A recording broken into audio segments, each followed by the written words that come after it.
E hoje vamos acelerar fundo na nostalgia para desvendar os bastidores de Velozes e Furiosos. Desde o primeiro racha em Los Angeles até as missões insanas pelo mundo, a saga de Dominic Toretto conquistou milhões. Mas por trás dos carros tunados e explosões, há histórias incríveis que pouca gente conhece. Neste vídeo, você vai descobrir curiosidades e detalhes que mudaram o rumo da franquia. Então, afivele o cinto e bora começar essa corrida pela história. Tudo começou com um artigo marcante da revista Vibe, publicado em maio de 1998 e intitulado Racer Checks. Esse artigo não era apenas mais uma reportagem sobre carros. Ele mergulhava fundo em um universo pouco explorado, revelando uma subcultura vibrante e cheia de adrenalina. O texto foi escrito por Ken Lee, um jornalista apaixonado por contar histórias urbanas e que, naquele momento, decidiu investigar o fenômeno das corridas ilegais em Nova York. Ken Lee se infiltrou no submundo das corridas de rua, acompanhando de perto pilotos, mecânicos e apostadores. Seu foco principal era Rafael Esteves, um lendário piloto dominicano que se tornou referência nas noites nova-iorquinas, desafiando limites e conquistando respeito nas pistas clandestinas. O artigo capturou a essência da cultura dos carros japoneses modificados, mostrando como esses veículos se tornaram símbolos de status e liberdade para jovens imigrantes em busca de reconhecimento. A busca por respeito e identidade era tão importante quanto a velocidade. Quando o diretor Robbie Cohen e o produtor Neil H. Moritz leram Racer X, enxergaram ali o DNA perfeito para um filme de ação autêntico, com personagens complexos e um universo fascinante. O roteirista Gary Scott Thompson foi encarregado de transportar essa atmosfera para Los Angeles, criando o personagem Dominic Toretto, inspirado diretamente em Rafael Esteves, e adaptando a trama para o cenário californiano.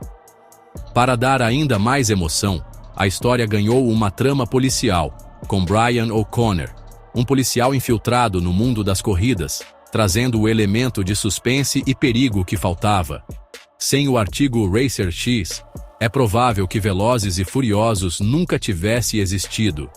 Foi essa reportagem que acendeu a faísca para uma das franquias mais icônicas do cinema moderno, mostrando como uma boa história pode transformar toda uma cultura. Pouca gente sabe, mas Vin Diesel quase ficou de fora do segundo filme da franquia, Mais Velozes, Mais Furiosos. O ator, que já era o rosto de Dominic Toretto, estava em um momento decisivo da carreira e enfrentou uma escolha difícil que poderia ter mudado o rumo da saga para sempre. O estúdio queria uma sequência rápida, apostando no sucesso do primeiro filme e pressionando para que tudo acontecesse o mais breve possível. Os executivos estavam determinados a manter o ritmo acelerado da franquia, acreditando que o público queria mais ação e velocidade sem demora. Mas Vin não gostou do roteiro apresentado. Ele sentiu que a história não fazia jus ao personagem Toretto e, mesmo diante de um cachê milionário, decidiu recusar a proposta. Para ele, a integridade do personagem era mais importante do que qualquer valor financeiro. Essa decisão surpreendeu Hollywood. Vin preferiu manter a essência de Toretto intacta, mostrando que estava disposto a arriscar sua carreira para proteger o legado do personagem. Muitos duvidaram, mas ele se manteve firme. Com sua ausência, o foco do filme mudou completamente. Brian O'Connor, interpretado por Paul Walker, ganhou destaque, e novos personagens como Roman Pierce foram introduzidos para preencher o vazio deixado por Toretto. Toretto foi apenas citado ao longo do filme, o que aumentou ainda mais o mistério em torno do personagem. Os fãs ficaram se perguntando o que teria acontecido com ele, alimentando teorias e expectativas para o futuro da franquia. Quando Vin finalmente retornou em Desafio em Tóquio, sua aparição foi um verdadeiro evento para os fãs. O público vibrou ao ver Toretto de volta, e a franquia ganhou novo fôlego com sua presença marcante. Esse retorno não só trouxe Vin Diesel de volta ao centro da ação, mas também lhe deu mais controle criativo sobre os rumos da saga. Ele passou a participar ativamente das decisões, consolidando seu papel como a verdadeira alma da franquia. Às vezes, é justamente ao dizer não que um personagem se torna lendário. Vin Diesel mostrou que coragem e convicção podem transformar não só uma carreira, mas toda uma franquia. Os carros de Velozes e Furiosos são verdadeiros personagens. Cada veículo foi modificado por uma equipe de engenheiros para aguentar as cenas mais insanas. O Dodge Charger de Toretto, por exemplo, teve 5 versões diferentes, cada uma para uma função específica. O Toyota Supra laranja de Brian também teve várias unidades, algumas só para destruição.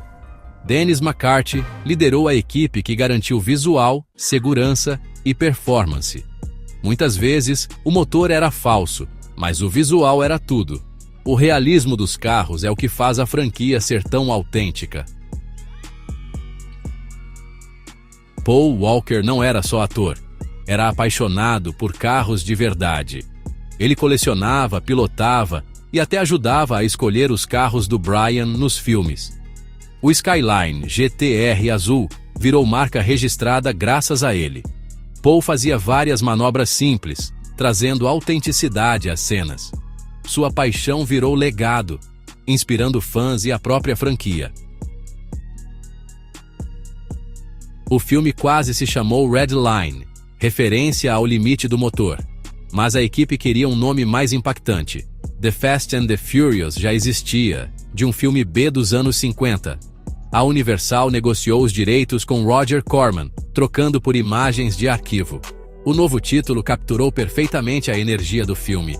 Assim nasceu uma das marcas mais fortes do cinema de ação. Às vezes, um nome faz toda a diferença. O diretor Rob Cohen quis filmar nas ruas reais de Los Angeles para dar autenticidade. Locais como a Casa dos Toretto e o mercado realmente existem e viraram pontos turísticos. A famosa Race Wars foi filmada em um aeroporto com mais de 1000 carros de verdade. As corridas noturnas exigiram fechar ruas e rodovias, trazendo desafios e realismo. O resultado foi um filme com atmosfera crua e vibrante, diferente dos estúdios tradicionais. Assistir ao primeiro filme é como espiar um mundo real e perigoso. O primeiro filme teve orçamento modesto, $38 milhões. A equipe usou locações reais e fãs como figurantes para economizar e dar autenticidade. Cenas icônicas, como o salto do trem, foram feitas com truques de edição, não CGI caro. O foco era a história, personagens e cultura automotiva. O sucesso global provou que criatividade vale mais que dinheiro.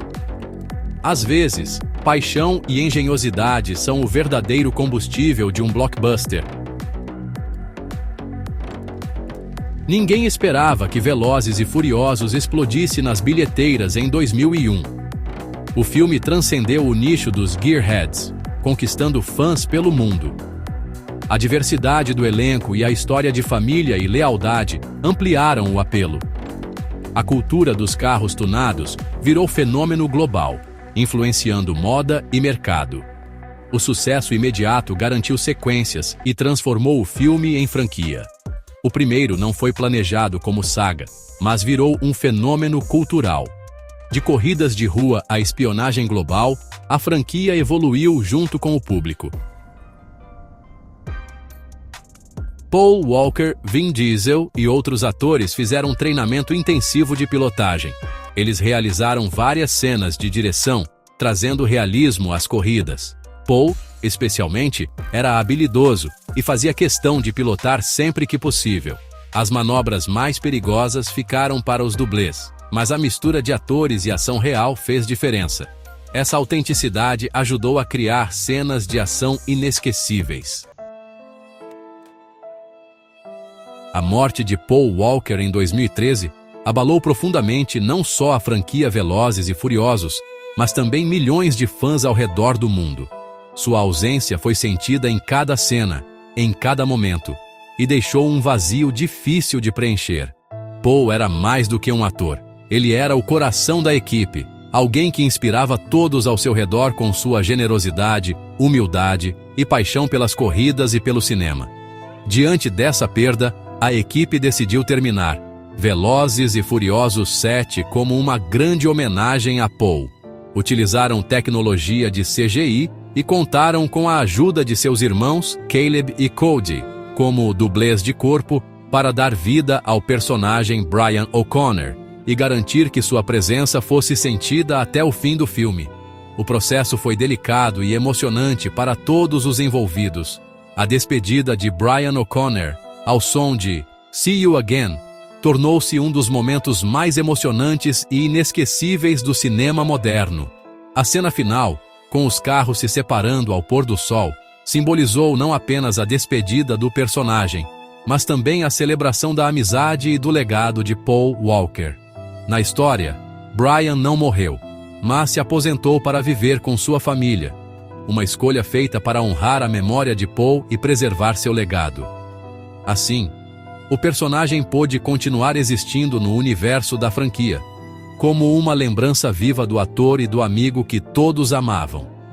Desde então, a franquia faz questão de homenagear Paul Walker em cada novo filme, seja com referências sutis, falas emocionadas ou tributos em eventos especiais.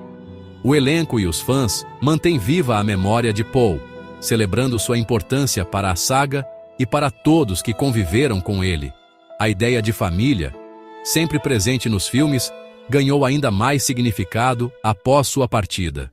O espírito de união, amizade e lealdade se fortaleceu, mostrando que, para além das corridas e da ação, o verdadeiro legado de Paul é o amor entre amigos.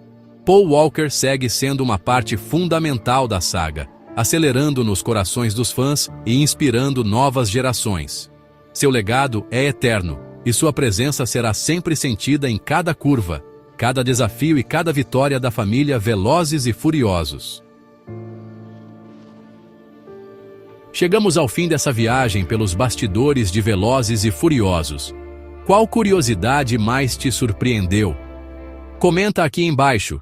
Se curtiu, deixa o like, se inscreve e ativa o sininho para não perder nada. Obrigado pela companhia e por fazer parte dessa família acelerada. Até a próxima. Continue acelerando com a gente.